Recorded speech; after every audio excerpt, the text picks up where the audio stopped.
Ever find yourself in a room full of people and suddenly your mind goes blank? You want to join the conversation, but all you can think about is how awkward you feel. Trust me, I've been there. Small talk doesn't have to be terrifying.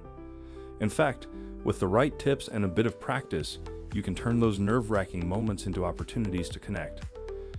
Today, we're diving into the art of small talk for anxious people, because let's face it, we all deserve to feel confident in a conversation.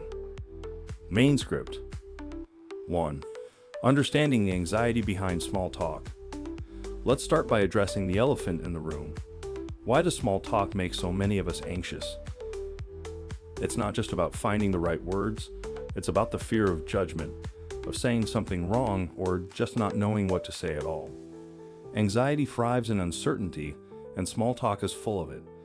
But here's the good news. Once you understand what's causing your anxiety, you can start to take control of it. One reason small talk can be so intimidating is that it feels superficial. You're expected to engage with someone you might not know well, and the conversation often doesn't seem to have a clear purpose. But here's a secret.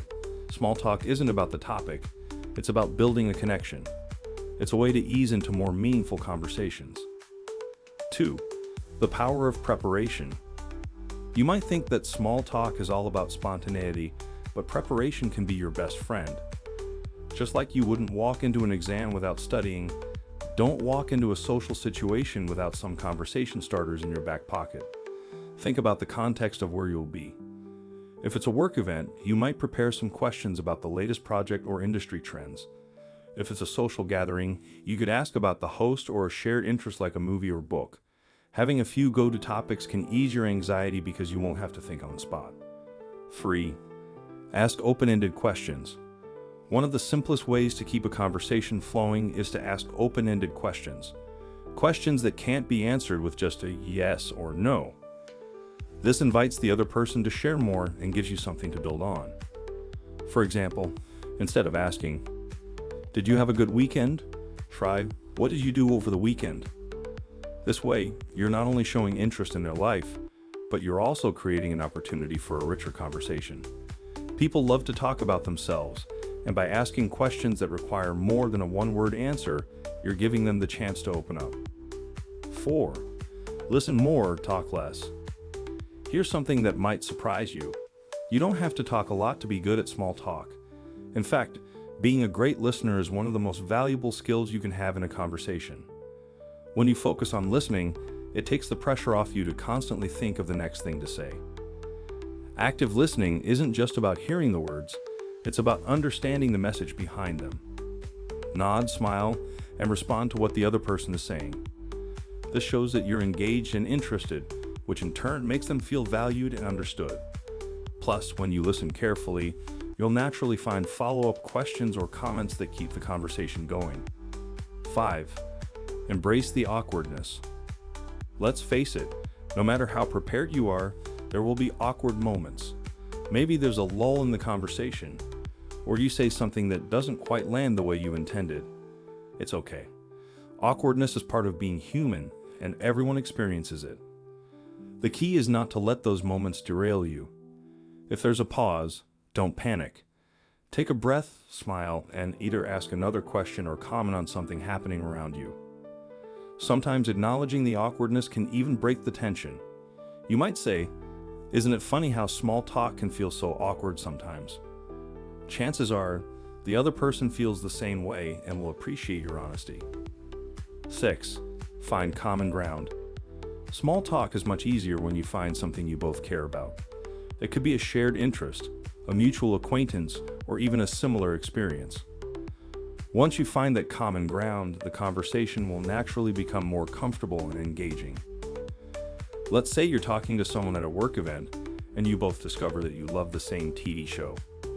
Suddenly, the conversation shifts from formal small talk to a more relaxed and enjoyable exchange. Finding common ground helps bridge the gap between strangers and can turn an awkward encounter into a genuine connection. 7. Practice makes perfect. Like any skill, mastering small talk takes practice. The more you do it, the easier it will become. Start small. Practice with people you're already comfortable with, like friends or family. Then gradually challenge yourself to engage in small talk with colleagues, acquaintances, or even strangers. Remember, it's okay to make mistakes. Not every conversation will go perfectly, and that's fine. The important thing is to keep trying and learning from each experience.